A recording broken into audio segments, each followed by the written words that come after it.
Hello friends, welcome back to my channel learn with Mou. প্রত্যেক দিনের মতো আজকেও চলে এসেছি একটা নতুন ভিডিও নিয়ে। আজকের এই ভিডিওতে আলোচনা করব কিছু গুরুত্বপূর্ণ প্রশ্ন উইথ ডিটেলস। যে প্রশ্নগুলো ফ্রেন্ডস সাম্প্রতিক তোমাদের যে এক্সামগুলো রয়েছে, যেমন food SI, WBP constable, lady constable, PSC clerkship, এইগুলোর জন্য কিন্তু খুবই গুরুত্বপূর্ণ। তাই ভিডিওটি তোমরা প্রথম থেকে শেষ পর্যন্ত অবশ্যই দেখো এবং লাস্টে তোমাদের স্কোর কত হলো কমেন্ট করে অবশ্যই জানাবে। চলো দেখা যাক আজকের প্রথম প্রশ্ন কি আছে। সিজিএস পদ্ধতিতে স্মরণের একক কি?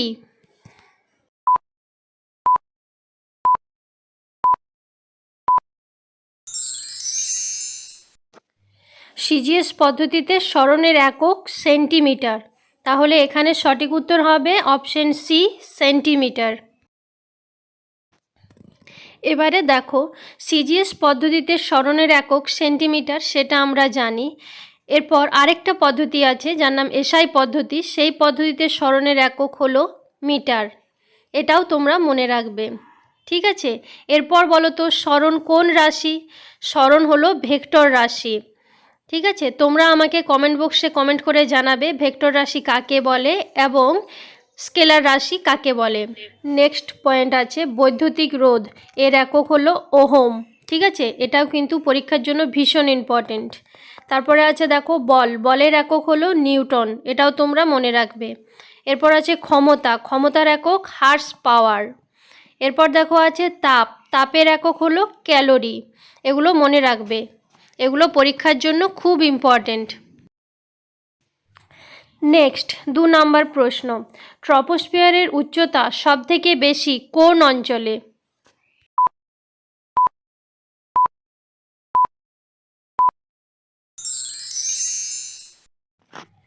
ট্রপোস্ফিয়ারের উচ্চতা বেশি নিরক্ষীয় অঞ্চলে, সঠিক উত্তর হবে অপশন বি। ট্রপোস্ফিয়ার থেকে আমাদের কি মনে রাখতে হবে সেগুলো দেখো। ট্রপোস্ফিয়ারের গড় উচ্চতা 13 কিমি, ভূপৃষ্ঠ থেকে নিরক্ষীয় অঞ্চলে 18 কিমি এবং মেরু অঞ্চলে 8 কিমি উচ্চতা পর্যন্ত বিস্তৃত। যদি প্রশ্ন থাকে যে ট্রপোস্ফিয়ারের উচ্চতা কোথায় কম, তাহলে উত্তর হবে কোথায়? মেরু অঞ্চলে। ট্রপোস্ফিয়ারে ঝড়, বৃষ্টি, বজ্রপাত এগুলো লক্ষ্য করা যায় বলে একে ক্ষুব্ধমণ্ডলও বলা হয়। এটা কিন্তু এক্সাম পয়েন্ট অফ ভিউ থেকে খুবই গুরুত্বপূর্ণ। এখানে প্রশ্ন আসছে ক্ষুব্ধমণ্ডল কাকে বলা হয়, ঠিক আছে। তাই এগুলো তোমরা মনে রাখবে। উষ্ণতা হ্রাসের ব্যাপারটা এখানে লক্ষ্য করা যায়। 1000 মিটার উচ্চতা বৃদ্ধি পেলে 6.4 ডিগ্রি সেন্টিগ্রেড হারে তাপমাত্রা কমতে থাকে, যাকে ল্যাপস রেটও বলা হয়। নেক্সট 3 নম্বর প্রশ্ন, অধীনতামূলক মিত্রতা নীতি কে প্রবর্তন করেন?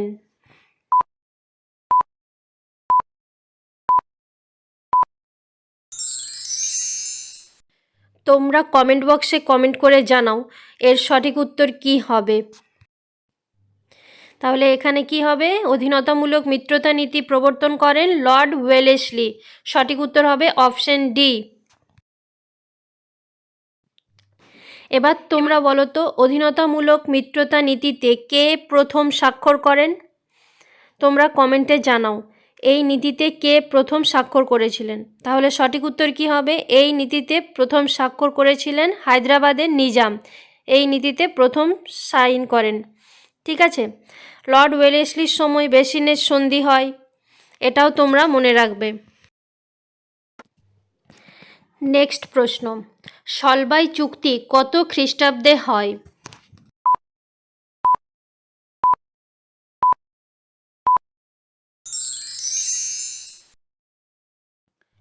সঠিক উত্তর হবে option A. Option A is the right answer. 1782 খ্রিস্টাব্দে সলবাইয়ের চুক্তি হয়। সলবাইয়ের চুক্তির ফলাফল হিসেবে কি হয়েছিল? সলবাইয়ের চুক্তির মাধ্যমে প্রথম ইঙ্গো মারাঠা যুদ্ধের অবসান ঘটে। প্রথম ইঙ্গো মারাঠা যুদ্ধ, এই যুদ্ধটি ইংরেজদের ইস্ট ইন্ডিয়া কোম্পানি এবং মারাঠা সাম্রাজ্যের মধ্যে সংগঠিত হয়েছিল।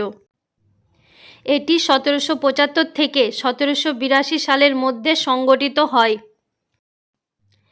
মারাঠারা এই যুদ্ধে জয়ী হয়েছিলেন এবং যুদ্ধের ফলস্বরূপ সলবাইয়ের সন্ধি স্বাক্ষরিত হয়। নেক্সট, কবে বিশ্ব বন্যপ্রাণী দিবস অনুষ্ঠিত হয়?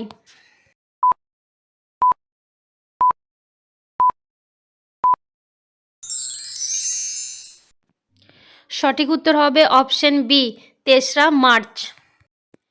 নেক্সট প্রশ্ন, পিটুইটারি গ্রন্থি কোথায় অবস্থিত?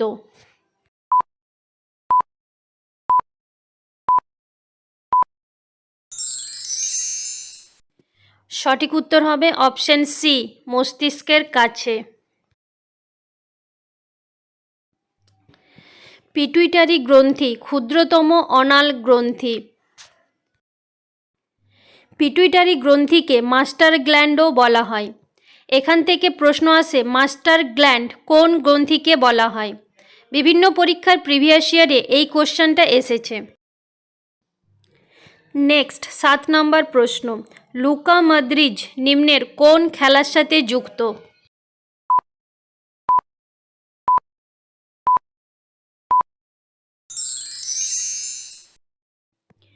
সঠিক উত্তর হবে অপশন এ, ফুটবল। নেক্সট 8 নম্বর প্রশ্ন, ইন্দ্রাবতী জাতীয় উদ্যান নিম্নের কোন রাজ্যে অবস্থিত?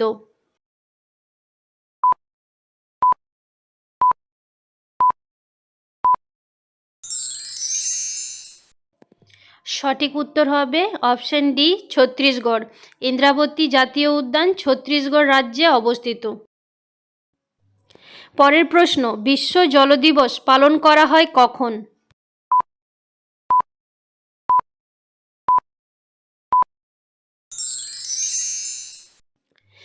বিশ্ব জল দিবস পালন করা হয় 22 মার্চ।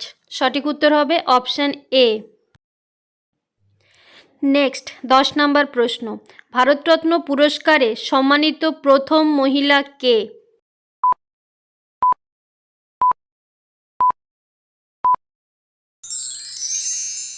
ভারতরত্ন পুরস্কারে সম্মানিত প্রথম মহিলা হলেন ইন্দিরা গান্ধী।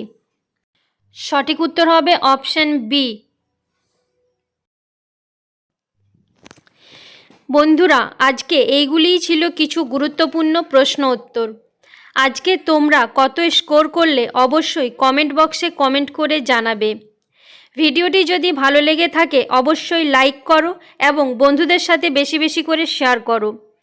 অবশ্যই চ্যানেলটি সাবস্ক্রাইব করে পাশে থেকো। তোমাদের কী ধরনের ক্লাস চাই তোমরা কমেন্ট করে জানাবে।